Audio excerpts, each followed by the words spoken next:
Hey everyone, Egman here with another video. Today we're going to do a prediction for the set 16 ban list that's going to be coming with the release of the new set.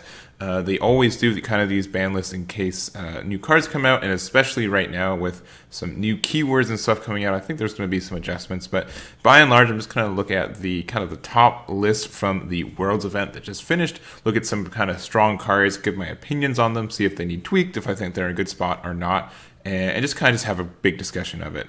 Really, right now, I don't think anything is too broken. And honestly, we had a really good, I think, diverse top 8 for this World's Championship too, and there's been a lot of decks. I think some decks are maybe represented more than others, but nothing too crazy. And yeah, let's just jump on into it. There's no real order for this. They're kind of just the cards I picked from these topping lists. So we're just going to start with the Super Saiyan 3 Gogeta. So this is a Union Fusion for the Gogeta Xeno deck, and honestly, I don't think this card's too bad. My only thing about this is that, it's a 20k with barrier. I can go into more dudes for energy cost of 1, and I think that maybe this could have the unique tag for it. I think that'd be the only thing I'd add for it. I don't think it's too busted, but having a 20k barrier dude that you get for 1 energy is, I don't know, I think it's very powerful. You also don't have to, it's a lot of card advantage for what it does, especially since you can pop it to play your other Goku and Vegeta Xenos as well. And I think that's just kind of over tweaked. You can just build a bunch of these boys. They're also 6-cost barrier dudes as well, so it's just a really sticky card. Once it hits the board, your opponent's going to have a hard time getting rid of it, and then it just means its value later on in the game. So I don't know if this needs the unique tag, but that's the only thing I can think about. It just has a lot of value. This one I'm not really hard pressed about, but I think this is probably one of the strongest cards in the deck. And but not more strong, I think, than this guy right here, the SS3 Gogeta throwing the Dark Empire.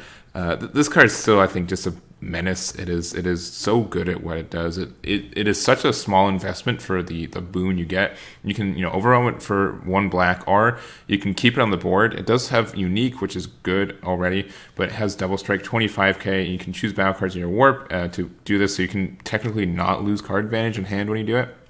And when this card attacks, choose up to one of your opponent's battle cards, send it to his owner's warp. There's just a lot of things on this boy. Honestly, I don't think there's anything going to happen to it. I don't think this could be limited to maybe limited to like 2, maybe. But we also know this is just getting the reprints as well.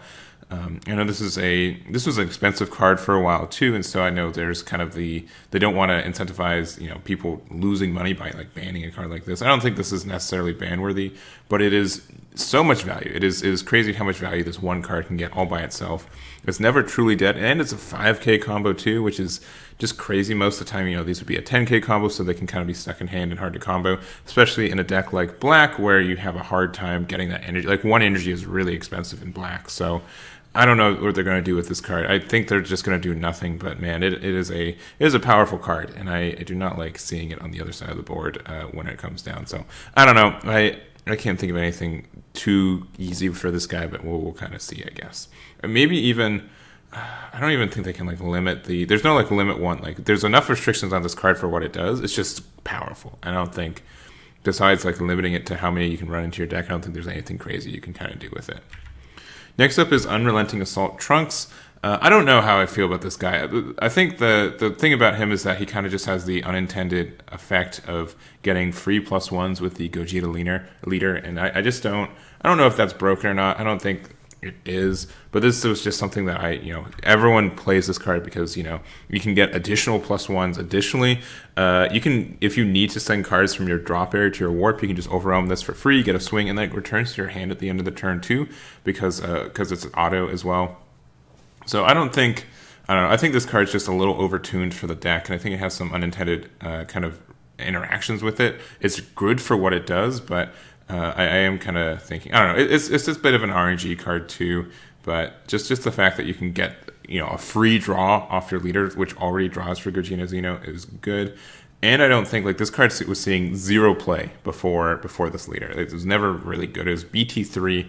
And I don't even know. I've never really understood the intended reason to get it from the drop area, from your deck to the drop area.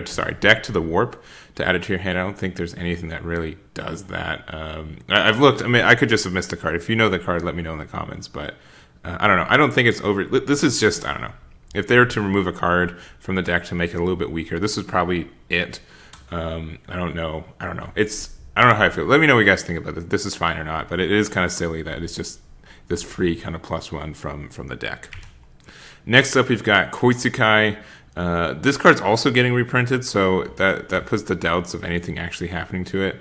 I know a lot of people don't like this card, and it's kind of in the same spot as Black Mass Saiyan in a lot of people's mind as well, just the fact that it's such a good floodgate as well. I think the only thing I would really want to happen to this card would have a limit 1 on its activate main. It wouldn't do anything crazy. It would just prevent you from like doing it twice and then like having like literally like, I don't know. I think like that would be super busted, but I don't think it's crazy for what it does. And they're just reprinting it. So if they wanted to give it a limit 1, they would have done it before they reprinted it. So I don't think anything's going to happen to it, but this is just on my radar. I'm not a super big fan of this card, and we'll just kind of see how it goes from there, I guess. I don't know. It's what it is. Next up, we've got Ribrianne, Punishing Passion. I know this is like a not favorite card for a lot of people, but I don't know. I think it's gone a little bit weaker. I think the only thing that people would maybe want to happen to this card is to have it be, if your leader is only green, to prevent it from being on Cell Surge. And I can kind of get that, but I don't think Hand Destruction is in a terrible place right now. I think there are some ways to counter the deck as well, especially in a best of 3. And maybe we could see something with like some best of 1 bannings for the lead, and I can kind of get that. But I think Ribrianne is fine. I think there's some options for Hand Destructions, and honestly, just 2 energy to make your opponent drop 2 is kind of expensive too. So I'm not too sold on this. I'm biased because I play this card all the time, but I don't think it's needed to get rid of or anything. I think it's still fine. I think we're in a good spot, but that's my opinion there. We also do have the Demigra, Unison of Sorcery. Of all the cards we've talked about right now, I think this is the one that is probably going to get banned. Not only is it just good in the current meta, but I think with the new Empower skill, I can 100% see this Demigra just getting hit because of it. Just the fact that you're able to keep your markers on it and gain card advantage and everything else with it is probably going to be too good for what it is. If there's some interactions with Empower cards that, having these 3 markers is fantastic for it, you can kind of go from there. And like Demigra's already been kind of busted with what it does, doing the -3 to pop 2 things. I think is good. So I think this is definitely something that is on the chopping block. But it just mostly because of the Empower. I think Empower can put it over the edge of being a busted card for what it does. And we don't have a lot of unisons that can just prevent losing markers. And I would assume that is a trouble area for some new Empower keywords that might be coming up. And then similarly, Dark Broly, I think this card's fine. It already has the errata where Spirit Boost doesn't affect the making your opponent discard a card. I think this is definitely probably going to be one of the best green unisons, especially if there is something within power that you want to like really, I don't know, a +2 on a 20k for a 3-drop is crazy. 5 markers on turn 3 with this guy who's a 20k. I've said this 100 times. I've probably seen a Dark Broly lose all its markers like 2 or 3 times. It is incredibly rare. And the fact that you pretty much get it's a +1 for the +2 and card advantage for the card. It's double strike. It puts a lot of pressure on it. I think this is probably going to be maybe one of the stronger green unisons, assuming Demigra gets banned, for some Empower shenanigans, assuming there's something to abuse that as well. I don't think this is going to be going anywhere, but it's going to be interesting to see what they kind of do with this guy. I think he's just super strong, and if they, I don't know, I can't really think. I think it's just very strong. I don't think they're going to do anything with it. Like, it's in the same kind of vein of like Majin Buu Unison to me. Like, Majin Buu is like the best 3-cost unison, 4-cost. I think this is still like the best 3-cost unison, generically, at least for green. I think blue needs some for it's like the Soul Striker, awakening condition and everything. But I think this guy is just fantastic at what he does, and I don't think he's going to go anywhere. But he is still just a fantastic card. Moving on, the Cell Surge Leader. I know this guy is... a lot of people don't like this guy, and I totally get it. And I am like the opposite, because I encouragingly like this guy, and I've been playing it for 2 years. But I don't think it's in a bad spot. I think there are a lot of cards that it can abuse. I don't know, if like Ribrianne becomes like limited to green only leaders, I can understand it. But I don't think this card is busted. I don't think the leader is busted. I think it's very good at what it does. And I've been saying that, but I don't know. It's such a fine line, and I know I'm very biased on this guy, but I think he's just a strong deck. I think he's just a very versatile leader, and if they want to decentivize people from using something that's flexible, I can see them wanting to do that. I don't know. It's just surge leaders are so difficult, right? And part of the reason I don't want him to leave is because I want to have viable surge leaders in the meta, right? He's the only one. 2 of them have been banned. One of them, essentially, their win condition got banned, so they can't be used anymore. And the other 2 were just never too great to begin with. But I don't know. It would be a turning point for me. I played with this leader for a long time, and I can kind of see if they want to try to get rid of surge leaders. But I think they're fine. I don't think this is there yet, but I understand why people don't like the interactions with it. I understand why people don't like the deck or kind of what he does, but I think he's just more obnoxious than troublesome. But that's my opinion on him. I don't know. I'm very biased. But I don't know. If you guys think I'm being honest or not, or if you think I'm just being too biased, let me know. But I don't think he needs to go anywhere. I think he's good for what he is, and this deck kind of needs to. I think hand destruction needs to exist in some extent. He's the best hand destruction leader, and that if that needs to change, then it needs to change, I guess. But I think he's okay for what he is. Next up, Mecha Frieza, Robotic Riposte. This is just an obnoxious card. I don't know if he's busted, but he's very obnoxious. He's very overtuned for what he does. Being able to negate the attack for 1 and playing a 15k is already great, right? Do you remember Master Roshi, the yellow Master Roshi who used to play for 1 and it's a 5k and you can combo it later? Whoa, what value? A negate and a 5k all at once? That's busted. This is this, but it gets a 15k. Additionally, when this card's played for your hand, each time your opponent would attack with a non-using card, you have to, it's kind of like a Nimbus on a body. That's also a 15k. And that's just crazy. And part of the reason it's crazy, too, is that if your lead card's yellow and your opponent has 2 or more energy, reduce the energy cost of this card in your hand by 1 for each yellow energy or extra card in your energy and or drop area. I think this permanent needs to be tweaked a little bit, just because I think it's just too easy to get this condition for what you're doing. I don't know if it needs to be for every 2, or maybe it's drop area only, because it's very easy just to charge this, and yellow just has a bunch of great extra cards that they can pitch for free into their drop area too. So there is counterplay for this card as well, just the fact that you can bounce it back to hand, and then your opponent can continue what they're doing. And maybe, I don't know, I think it's very overtuned. I saw a lot of matches which are just the higher dragon mirror, where they'd swing the first time and then they just they'd Mecha Frieza themselves back and forth 3 turns in a row, if not more. And I think that just shows that there might be a bit of an issue with it. So I don't know if you think that needs to be addressed. Obviously the leader that he's supposed to work with was banned, and then they used Higher Dragon. And I think, honestly, yellow just has a lot of good utility right now. And it's hard to kind of pinpoint the bad boys, because even if you ban the best leader, they're just going to use the next best leader. And there's honestly just a lot of strong leaders that exist for yellow in general. So, with Higher Dragon and everything. But I don't know. I could see something maybe happening to this. It just feels bad. It's kind of silly to kind of see that back and forth. But we've seen that with Topo before too. And Topo's never been touched either.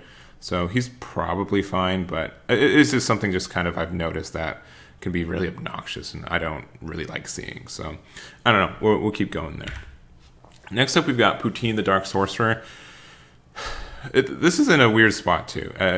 We have four of these guys, right? They all pretty much have if your leader card is X color, if something happens, you can play it for free, and then you get some cool effects, right? We do have the Bardock one and the Goku one for red and green, respectively, and both of those cards have been banned because they were too good at what they were doing. And I think this Poutine is kind of in the slippery slope of that as well. This isn't a card that you'd run 4 of or anything, but just the fact that you get to play this guy for free, and it's a barrier 5k. We just it's just obnoxious, right? It's a barrier. It's really hard to get rid of, and when auto once per turn, when your opponent plays a battle card using a skill or activates a counter skill, choose up to one of your opponent's battle cards, switch to rest mode. Every deck is playing a card with a skill, right? Every deck is mostly running counters. It is very obnoxious. It gets, effects every turn, if not every other turn. Every other turn, if not every turn. and it can just grind a lot of value out for what they're doing. So I don't know. I think this Poutine just is great, and I think all these cards were just mistakes. They're just too good for what they were doing for their decks, and like the fact that this is also a 5k combo, like I think the Goku and the Bardoks are both 0 combos, and they were still banned.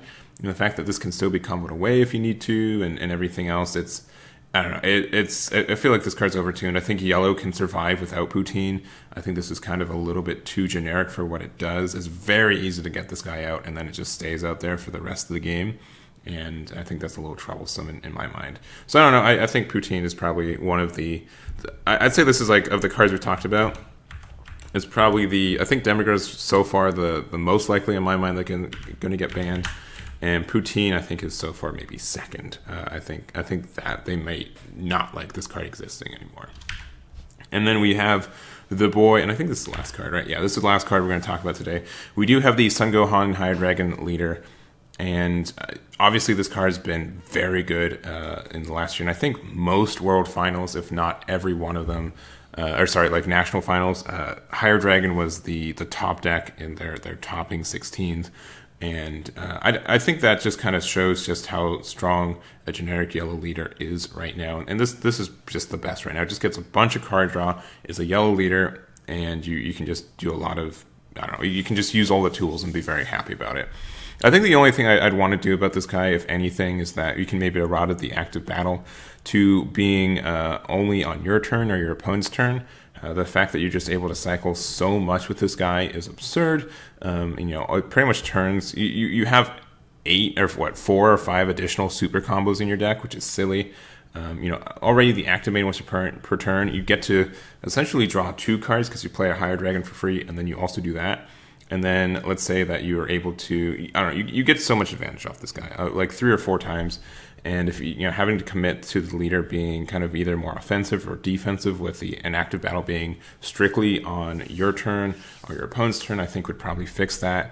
But I don't know. I think that would be a minor change that would help make the deck a little bit less consistent without making it non-playable. I think making it so you have to do it on your turn. I don't really know which one would be best. If it's your turn or your opponent's turn, probably opponent's turn only would probably be the best, and that's probably how it's used most of the time anyways. But I think that might be addressed. Maybe, I don't know, I think on your turn only would make it less flexible, because I think you always kind of be on the defense. I don't know. Let me know what you guys think. I think one of those two, just make it less flexible, right? I think would make it a little bit better and more balanced for what you're doing. I think it's hard to pinpoint like this guy being bad, and more of just yellow being very good with all the cards that it has kind of available to it. And none of the cards are even really busted either. None of them, I was looking through these decks, and like these are like, oh, these are like nifty, like little +1s, they're like a little advantage, and none of them was where I felt like are incredible broken cards. Maybe like Mecha Frieza a little bit, and maybe Poutine. And I didn't put this card, but like Power of the Super Saiyan, maybe that card's a little bit too powerful for what it does, but there's just so much value it gets. There's so much interaction you can do, and I do like that, and I think it's good. But I think that there's just it reaches a limit where you kind of have to rein it back a little bit. But it's not very clear to me what cards are the kind of the responsible ones are that. And I don't know. I haven't really looked into it either. I don't know who would be the next best yellow leader. And saying this card's banned, which I don't think this guy would be banned. But if this leader does get banned, who's the next best leader for yellow? And it's hard to say. I think maybe a lot of people are playing Golden Frieza. I think that, at least for North America, I think that makes sense. And especially since this is a Frieza's army, so you can play it and then you can pop and get your effects the next turn. But it will be interesting. I would be interested to see if any changes do happen, or what the call is for this next set. But these are just my ideas. I just kind of want to talk about just some cards I think that are powerful over Toon, and a lot of cards I think that you guys are on your radars as well as being kind of good and maybe too good, and just give my thoughts on it. But that's going to be it for me. I hope you guys enjoyed this video. Let me know what I missed. Let me know what you guys think in general, and I hope to catch you all next time. Damn it. Damn it.